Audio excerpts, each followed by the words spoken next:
Part 2. Part 2. 6 Ways to Make People Like You. Chapter 1. Do this and you'll be welcome anywhere. Why read this book to find out how to win friends? Why not study the technique of the greatest winner of friends the world has ever known? Who is he? You may meet him tomorrow coming down the street. When you get within 10 feet of him, he will begin to wag his tail. If you stop and pat him, he will almost jump out of his skin to show you how much he likes you. And you know that behind this show of affection on his part, there are no ulterior motives. He doesn't want to sell you any real estate, and he doesn't want to marry you. Did you ever stop to think that a dog is the only animal that doesn't have to work for a living? A hen has to lay eggs, a cow has to give milk, and a canary has to sing. But a dog makes his living by giving you nothing but love. When I was 5 years old, my father bought a little yellow-haired pup for 50 cents. He was the light and joy of my childhood. Every afternoon about 4:30, he would sit in the front yard with his beautiful eyes staring steadfastly at the path. And as soon as he heard my voice or saw me swinging my dinner pail through the buckbrush, he was off like a shot, racing breathlessly up the hill to greet me with leaps of joy and barks of sheer ecstasy. Tippy was my constant companion for 5 years. Then one tragic night I shall never forget it. He was killed within 10 feet of my head, killed by lightning. Tippy's death was the tragedy of my boyhood. You never read a book on psychology, Tippy. You didn't need to. You knew by some divine instinct that one can make more friends in 2 months by becoming genuinely interested in other people than one can in 2 years trying to get other people interested in him. Let me repeat that. You can make more friends in 2 months by becoming interested in other people than you can in 2 years by trying to get other people interested in you. Yet I know and you know people who blunder through life trying to wigwag other people into becoming interested in them. Of course, it doesn't work. People are not interested in you. They are not interested in me. They are interested in themselves, morning, noon, and after dinner. The New York Telephone Company made a detailed study of telephone conversations to find out which word is the most frequently used. You have guessed it, it is the personal pronoun I. I. It was used 3,990 times in 500 telephone conversations. I. When you see a group photograph that you are in, whose picture do you look for first? If you think people are interested in you, answer the question, if you died tonight, how many people come to your funeral? Why should people be interested in you unless you are first interested in them? Reach for your pencil now and write your reply here. If we merely try to impress people and get people interested in us, we will never have many true, sincere friends. Friends, real friends, are not made that way. Napoleon tried it, and in his last meeting with Joss, he said, "Josephine, I have been as fortunate as any man ever was on this earth, and yet, at this hour, you are the only person in the world on whom I can rely." And historians doubt whether he could rely even on her. The late Alfred Adler, the famous Viennese psychologist, wrote a book entitled What Life Should Mean to You. In that book he says, it is the individual who is not interested in his fellow men who has the greatest difficulties in life and provides the greatest injury to others. It is from among such individuals that all human failures spring. You may read scores of erudite tomes on psychology without coming across a statement more significant for you and for me. I dislike repetition, but Adler's statement is so rich with meaning that I am going to repeat it in italics. It is the individual who is not interested in his fellow men who has the greatest difficulties in life and provides the greatest injury to others. It is from among such individuals that all human failures spring. I once took a course in short story writing at New York University, and during that course the editor of Collier's talked to our class. He said he could pick up any one of the dozens of stories that drifted across his desk every day, and after reading a few paragraphs he could feel whether or not the author liked people. If the author doesn't like people, he said, people won't like his stories. This hard-boiled editor stopped twice in the course of his talk on fiction writing, and apologized for preaching a sermon. I am telling you, he said, the same things your preacher would tell you. But, remember, you have to be interested in people if you want to be a successful writer of stories. If that is true of writing fiction, you can be sure it is trebly true of dealing with people face to face. I spent an evening in the dressing room of Howard Thurston the last time he appeared on Broadway. Thurston, the acknowledged dean of magicians. Thurston, the king of legerdemain. For 40 years he traveled all over the world, time and again, creating illusions, mystifying audiences, and making people gasp with astonishment. More than 60 million people paid admission to his show and he made almost $2 million in profit. I asked Mr. Thurston to tell me the secret of his success. His schooling certainly had nothing to do with it, for he ran away from home as a small boy, became a hobo, rode in boxcars, slept in haystacks, begged his food from door to door, and learned to read by looking out of boxcars at signs along the railway. Did he have a superior knowledge of magic? No, he told me hundreds of books had been written about legerdemain and scores of people knew as much about it as he did. But he had two things that the others didn't have. First, he had the ability to put his personality across the footlights. He was a master showman. He knew human nature. Everything he did, every gesture, every intonation of his voice, every lifting of an eyebrow had been carefully rehearsed in advance, and his actions were timed to split seconds. But, in addition to that, Thurston had a genuine interest in people. He told me that many magicians would look at the audience and say to themselves, well, there is a bunch of suckers out there, a bunch of hicks, I'll fool them all right. But Thurston's method was totally different. He told me every time he entered the stage he said to himself, I am grateful because these people come to see me. They make it possible for me to make my living in a very agreeable way. I'm going to give them the very best I possibly can. He declared he never stepped in front of the footlights without first saying to himself over and over, I love my audience. I love my audience. Ridiculous? Absurd. Are privileged to think about it anything you like. Merely passing it on to you without comment as a recipe used by one of the most famous magicians of all time. Madame Schumann-Heink told me much the same thing. In spite of hunger and heartbreak, in spite filled with so much tragedy that she once attempted herself and her babies, in spite of all that, she way up to the top until she became perhaps the distinguished Wagnerian singer who ever thrilled an audience, and she, too, confessed that one of the secrets of her success was the fact that she was intensely interested in people. That, too, was one of the secrets of Theodore Roosevelt's astonishing popularity. Even his servants loved him. His colored valet, James E. Amos, wrote a book about him entitled Theodore Roosevelt, Hero to His Valet. In that book, Amos relates this illuminating incident. My wife one time asked the president about a bob white.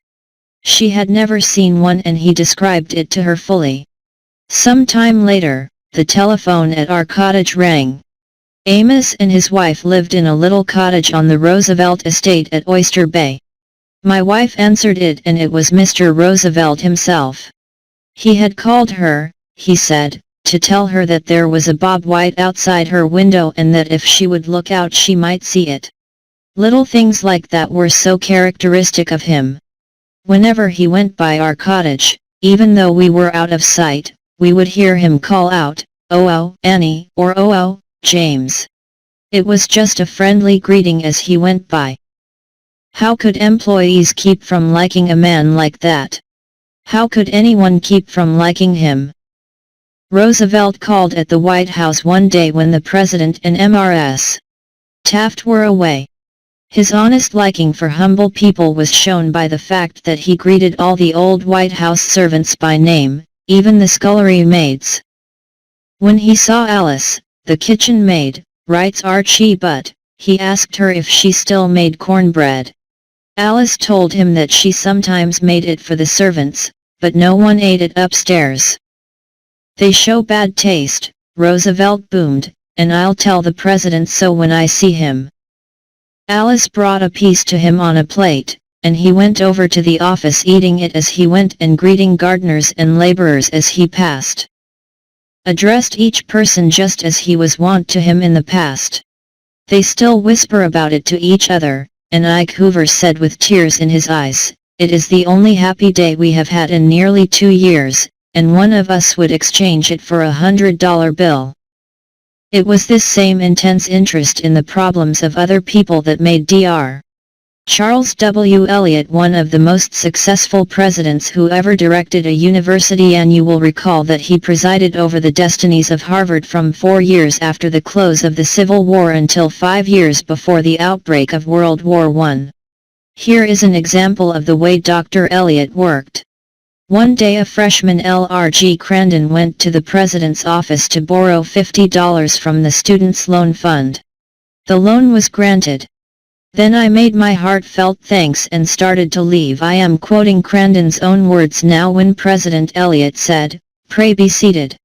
Then he proceeded, to my amazement, to say in effect, "I am told that you cook and eat in your room. Now I don't think that is at all bad for you if you get the right food and enough of it. When I was in college, I did the same. Have you ever made veal loaf? That, if made from sufficiently mature and sufficiently cooked veal, is one of the best things you could have, because there is no waste. This is the way I used to make it." He then told me how to pick the veal, how to cook it slowly, with such evaporation that the soup would turn into jelly later, then how to cut it up and press it with one pan inside another and eat it cold.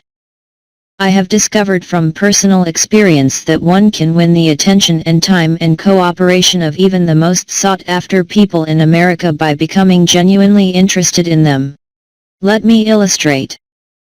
Years ago I conducted a course in fiction writing at Brooklyn Institute of Arts and Sciences, and we wanted Kathleen Norris, Fannie Hurst, Ida Tarbell, Albert Pater Hune, Rupert Hughes, and other distinguished and busy authors to come over to Brooklyn and give us the benefits of their experiences. So we wrote to them, saying we admired their work and were deeply interested in getting advice and learning the secrets of their success. Each of these letters was signed by 150 students. We said we realized that they were busy, too busy to prepare a lecture. So we enclosed a list of questions for them to answer about themselves and their methods of work. They liked that. Who wouldn't like it? So they left their homes and traveled over to Brooklyn to give us a helping hand. By using the same method, I persuaded Leslie M. Shaw, Secretary of the Treasury in Theodore Roosevelt's cabinet, George W. Wickersham, Attorney General in Taft's cabinet, William Jennings Bryan, Franklin D. Roosevelt, and many other prominent men to come and talk to the students of my courses in public speaking. All of us, be we butcher or baker or the king upon his throne, all of us like people who admire us. Take the German Kaiser, for example. At the close of the World War, he was probably the most savagely and universally despised man on this earth.